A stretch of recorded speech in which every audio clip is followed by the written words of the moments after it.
Well, friends, this morning we're going to be concluding our 3-week preaching series, Loving God, Knowing the One Who Cares. And as we begin today, I need to tell you that I've got some good news and I've got some bad news about my sermon. First, the good news.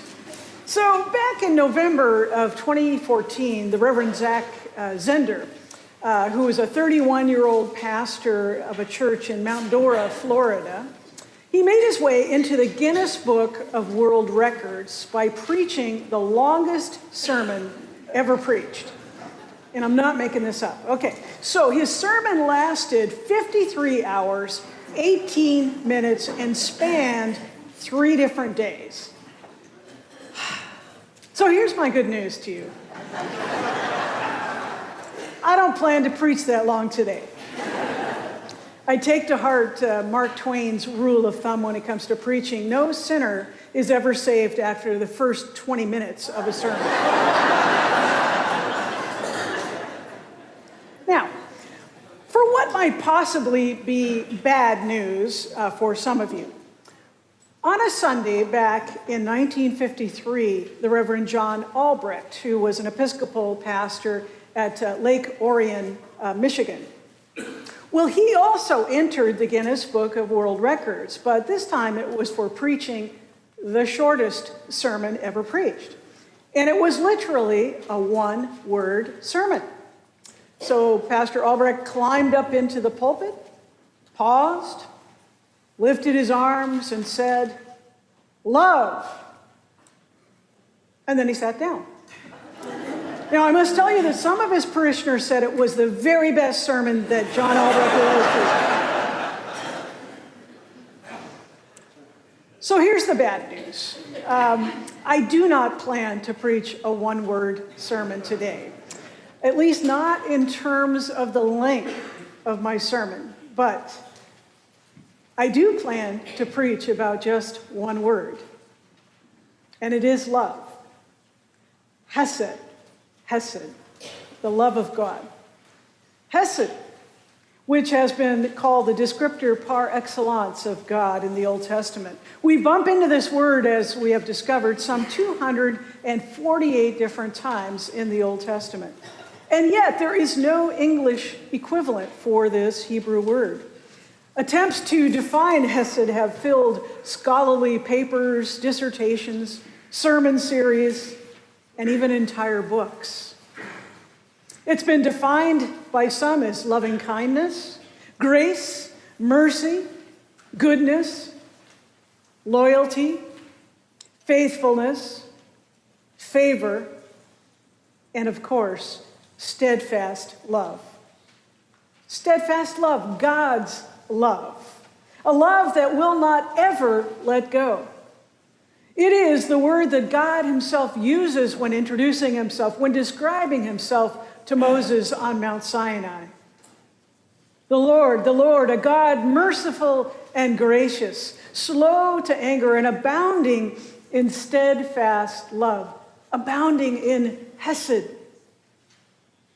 and faithfulness, keeping steadfast love, keeping hesed for the 1,000th generation. Well, our text for this morning is Psalm 36. And it is indeed a bad news, good news psalm. Bad news about wayward, rebellious humanity, but oh so very good news about God. And especially about the God of steadfast love who saves us from all that would keep us from his love. All that would keep us from life in all of its fullness. So let's turn our attention to our passage, Psalm 36, and let us together listen for God to speak.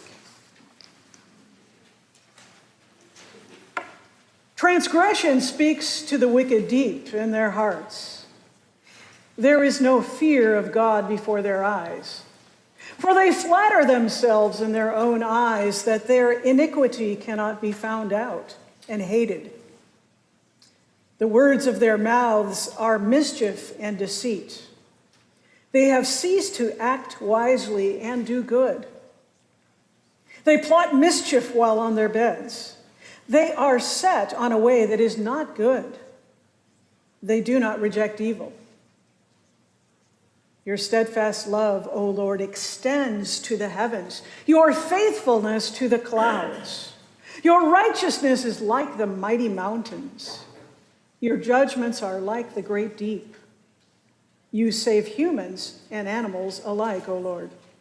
How precious is your steadfast love, O God. All people may take refuge in the shadow of your wings. They feast on the abundance of your house, and you give them drink from the river of your delights. For with you is the fountain of life. In your light, we see light. Oh, continue your steadfast love to those who know you, and your salvation to the upright of heart. Do not let the foot of the arrogant tread on me, or the hand of the wicked drive me away. There the evildoers lie prostrate. They are thrust down, unable to rise. Friends, this is the word of the Lord. Thanks be to God. Indeed, thanks be to God. Well, there's no question that Psalm 36 begins with bad news. From verse 1 through 4, we are plunged into a cringe-worthy description of human wickedness. In these opening verses, we are taken on an unrelenting tour through the thoughts, words, and deeds of the wicked. A clear picture of human evil emerges from these verses, and can I just say, it is not a pretty picture.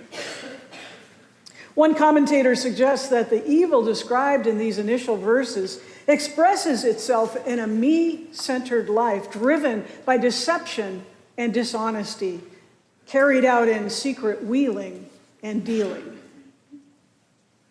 The first word of this passage, transgression, tips us off about what lies in the deepest parts of human hearts. In the original language, transgression is better translated as rebellion. Rebellion. These opening verses of Psalm 36 provide an anatomy of persistent human rebellion against God and against God's ways. Well, in Romans chapter 3, the Apostle Paul picks up on this theme, quoting several Old Testament passages, but most noteworthy for us, he ends by quoting from Psalm 36, the first verse. And in so doing, he gives us a description of the pervasiveness of human sin. Listen now for his stark assessment. Paul writes, "There is no one who is righteous, not even one. There is no one who has understanding. There is no one who seeks God. All have turned aside. Together they have become worthless. There is no one who shows kindness. There is not even one. Their throats are open graves. They use their tongues to deceive. The venom of vipers is under their lips. Their mouths are full of cursing and bitterness. Their feet are swift to shed blood. Ruin and misery are in their paths, and the way of peace they have not known." And then he concludes this section with these devastating words from Psalm 36. "There is no fear of God before their eyes." Did you hear it? No one, not even one. There's no fear of God before their eyes. Paul delivers a devastating assessment of humanity. There is no one who is immune, not even one, from this infection of sin. Phew. Well, in Reformed theology, we hearken back to the language of John Calvin to form a diagnosis, to give us words about this human condition described by the psalmist, described by the Apostle Paul. And this is the phrase that Calvin used: total depravity. Total depravity. Now understand that we're not saying that human beings are totally evil and incapable of good. We all know that that's not true. Each and every one of us could come up with innumerable examples of good and beautiful and loving and even heroic behavior that we've observed or that we have received. Nevertheless, it is undeniably true that human sin, rebelliously seeking our own wills rather than God's will, is inescapable throughout our lives. What Calvin wanted to say is that sin dominates every area of our lives. There is truly no part of our lives that's not affected by sin in some way. No one is exempt from this assessment. Scripture is clear. Paul writes that every last one of us has sinned and fallen short of God's glory. British journalist and author of Another Era, G.K. Chesterton, once ably summarized our intensely personal struggle with sin.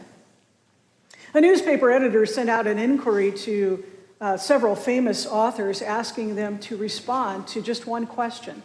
And the question was, what's wrong with the world today? And Chesterton responded to the editor's request with just 2 words. He wrote back, "I am."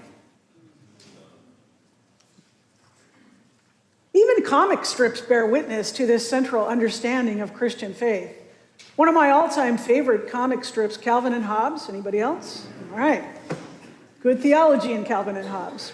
It's named after the father of our tradition and also Thomas Hobbes, the great 17th century philosopher. Calvin and Hobbes chronicled the adventures of precocious 6-year-old Calvin and his stuffed tiger Hobbes, who had this great ability to talk. Well, in one episode, Calvin asks Hobbes, "Do you think babies are born sinful, that they come into the world as sinners?" To which Hobbes responds, "No, I think they're just quick studies." In the final frame, Calvin laments, "Whenever you discuss certain things with animals, you get insulted." In our Presbyterian statement of faith, which is found in our book of Confessions, we have a great summary of our human rebellion, our human tendency toward rebellion. This is what it says: "But we rebel against God. We hide from our Creator. Ignoring God's commandments, we violate the image of God in others and ourselves. We accept lies as truth, exploit neighbor and nature, and threaten death to the planet entrusted to our care." And the section concludes with these devastating words: "We deserve God's condemnation." Can I just say it was that last line that ruffled a few Presbyterian feathers? A friend of mine was on the committee that wrote this particular statement of faith for inclusion in our book of Confessions. During the writing process, the team circulated several of the early drafts to presbyteries for their comment. And the team, as you might imagine, received lots of mail, but there was no other section of this particular statement of faith that received more mail than these 4 words. Several of those who wrote suggested what they thought would be helpful revisions to this particular section. One wrote, "Why not let it read, 'Some people deserve God's condemnation'?" Another suggested, "Why not have it read, 'We deserve to be evaluated by God'?" You know, kind of like a performance review. Guess what? Those 4 words are in the statement of faith. We deserve God's condemnation. I don't know about you, but that is a bitter pill to swallow. Understandably, it leaves each and every one of us searching for good news, and thanks be to God, we find that good news right in the heart of our passage for this morning in Psalm 36. Your steadfast love, your hesed, O Lord, reaches to the heavens, your faithfulness to the clouds. Your righteousness is like the mighty mountains. Your judgments are like the great deep. You save humans and animals alike, O Lord. How precious is your steadfast love, your hesed, O God. Well, with verse 5 of our text, the psalmist abruptly breaks off his description of human wickedness and literally breaks into expansive song, an expansive song of praise, a most beautiful, gracious, heartening cantina of praise to God's steadfast love, God's hesed. Everything about this section of the psalm is big, big love, big righteousness, big judgments, all made out to be enormous by comparison to the minuscule wickedness of humanity. Eugene Peterson so eloquently captured this stark contrast in his translation of these particular verses in The Message. This is how he rendered these verses. God's love is meteoric. His loyalty, astronomic. His purpose, titanic. His verdicts, oceanic. Yet in his largeness, nothing gets lost. Not a man, not a mouse, slips through the cracks. The psalmist wants us to hear loud and clear that God's great love, God's hesed, is greater than human sin, greater than our sin. And that in his great beyond measure love, his hesed, God is mighty to save, to rescue both human and even animals alike. And the psalmist also wants us to absorb the wonder that God extends his love, his hesed, to all people who on earth do dwell.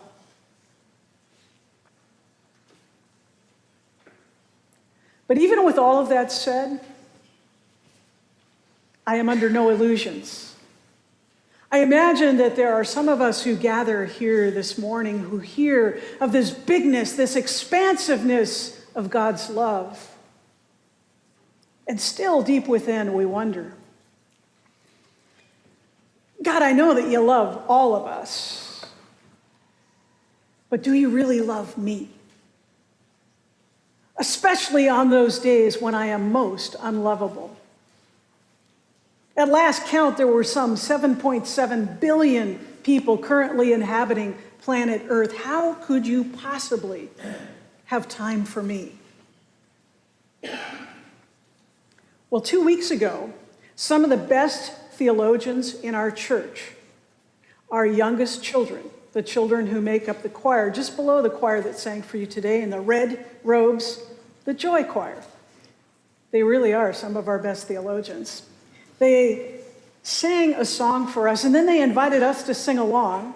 Do you remember the words? It almost feels to me as though they took the words of their song right out of the heart of our psalm for today. Do you remember the words? You're a great big God, a very busy God, but you take time for me. You're always there. You really care. You're a great, big, wonderful God. That's good theology. Here again, verses 5 and 6 of our text through the lens of Eugene Peterson's The Message. God's love is meteoric. His loyalty, astronomic. His purpose, titanic. His verdicts, oceanic. Yet in his largeness, nothing gets lost. Not a man, not a mouse slips through the cracks. In the largeness, friends, the expansiveness of God's love, God's hesed, nothing and no one slips through the cracks. In the words of one theologian of our tradition, God's love may be beyond measure, but God has numbered every cell in your body and knit you together in your mother's womb. God has personally tailored a party dress for each lily of the field and keeps a record of all of your tears. God's love is astronomic, but God's attention is subatomic. Let that sink in for a minute. God's love is astronomic, but God's attention to you and to me is subatomic. And his eternal intention is to save. Never forget that God's love, God's hesed, like all Hebrew verbs, is not just a feeling. It is an action. God's love, God's hesed, prompts action that intervenes on behalf of loved ones like you and me and comes to the rescue despite our sin. Paul describes the saving action of God's love in this way. But God demonstrates his love for us in that while we still were sinners, Christ died for us.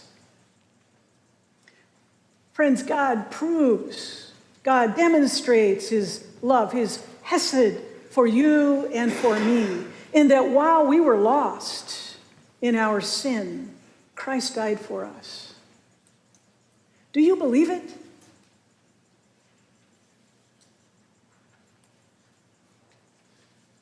Jennifer Rose is a Lutheran pastor, and she hails from Wisconsin. In her tradition, every Sunday morning, right up at the front of their church, there's a railing, and every man, woman, teenager, and child comes forward every Sunday to receive communion. Pastor Jennifer takes special and particular time with each child who kneels before her. Before she serves them communion, she always leans over and whispers in their ear, "Remember, God loves you today and always." Friends, I don't have the ability to do that this morning to each one of you. But you know what? As you come forward for communion this morning, I pray that you will hear and most importantly, believe that still small voice that most assuredly will be saying to you, whispering in your ear and in your heart, "Remember that I love you today and always." And may it be so that all honor and glory may be given to the one who has been revealed to us as Maker, most blessed Redeemer and friend. Amen? Amen. May it be so.